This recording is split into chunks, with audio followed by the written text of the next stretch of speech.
And Ibn Kathir mentions this story in the tafsir of Ayat al-Kursi. He mentions this story in the tafsir of Ayat al-Kursi. He says some Jews came to Musa alayhi salatu wasalam and they asked Musa.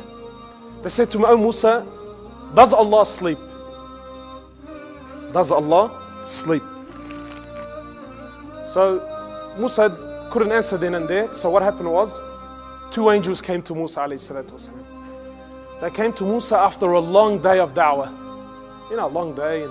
So they came to Musa and they gave Musa two bottles, two glass bottles or clay bottles. They said to Musa, tonight, you have to stand all night and hold these glass bottles like that. But you can't let go of them. So Musa takes the bottles and he holds them.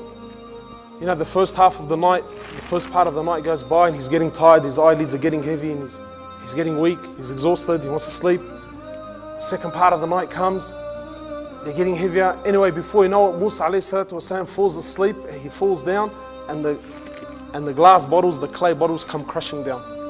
So the angels come back to Musa and said to him, "Oh Musa, if Allah Azza wa Jal was to sleep for a second, the heavens would come crushing down to the earth like these glass bottles smash the floor." This is the greatness of Allah Azza wa Jal. Allah subhanahu wa ta'ala, the one who never sleeps. Bismillahir Rahmanir Rahim. الله لا إله إلا هو الحي القيوم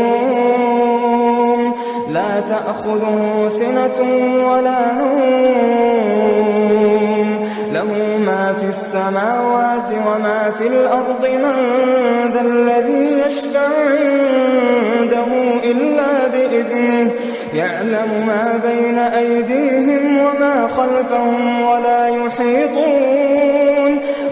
يحيطون بشيء من علمه إلا بما شاء وسع كرسيه السماوات والأرض ولا يؤوده